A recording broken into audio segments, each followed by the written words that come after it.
traiter la douleur sans médicaments. Patrick Jouot est médecin, il pratique l'ostéopathie depuis plus de 20 ans. Il est aussi enseignant.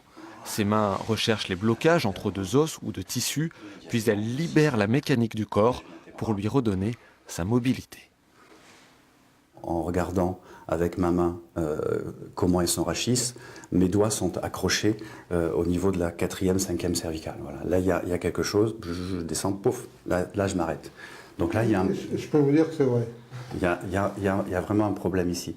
Je teste en latéroflexion gauche et en rotation gauche, où je sens qu'il y a à gauche une restriction.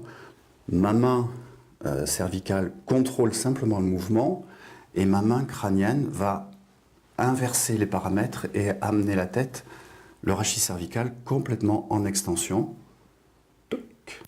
Et voilà. Et là, la vertèbre a lâché. Elle a repris sa fonction. La manipulation permet tout de suite la rotation à gauche. Vraiment du début des contractions. Pour repositionner le corps, l'ostéopathe utilise aussi les mouvements de la respiration. Ma main droite est vraiment au contact du diaphragme et ma main sur sa tête vient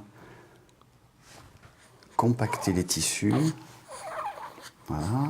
Et toi, tu vas finir de m'aider en appuyant ici, là. Voilà, encore un petit peu. La technique est impressionnante et ancestrale. La médecine manuelle serait évoquée sur des hiéroglyphes. Avec les connaissances anatomiques modernes, l'ostéopathie est aujourd'hui une discipline reconnue par le corps médical.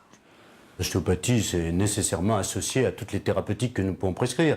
Il n'y a pas de raison d'empêcher un patient qui vient nous consulter d'aller voir un ostéopathe, surtout s'il est déjà allé le voir. Il faut simplement que ce soit fait avec prudence. C'est-à-dire, moi, je pose un peu l'ostéopathie rachidienne de l'ostéopathie périphérique. L'ostéopathie rachidienne, cervicale, dorsale, lombaire. Je crois qu'il faut que les ostéopathes, avant toute manipulation, aient au moins une sécurité d'imagerie. Pour le périphérique, c'est-à-dire les genoux, les pieds, les chevilles, ils peuvent faire ce qu'ils savent faire. Conséquence de cette légitimité, le nombre d'ostéopathes explose en France et augmente régulièrement en Limousin. De plus en plus d'écoles forment à l'ostéopathie. Il y a un an, Vincent Sapnik a quitté l'Île-de-France, un secteur saturé, pour s'installer à Dun-le-Palestel. J'avais quasiment 3 heures par jour de transport, pour en plus un travail dont l'espérance de croissance n'était pas vraiment là. J'ai pris la décision de venir m'installer donc ici. Et donc du coup, ça répond à vos attentes au niveau de la Ah ouais, complètement, oui.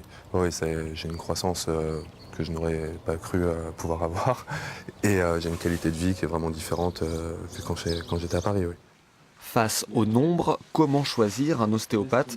La plupart conseillent de se fier au bouche à oreille et au rapport de confiance qui doit se nouer entre l'ostéopathe et son patient. Comment ça va? S'il y a quoi que ce soit, tu m'appelles.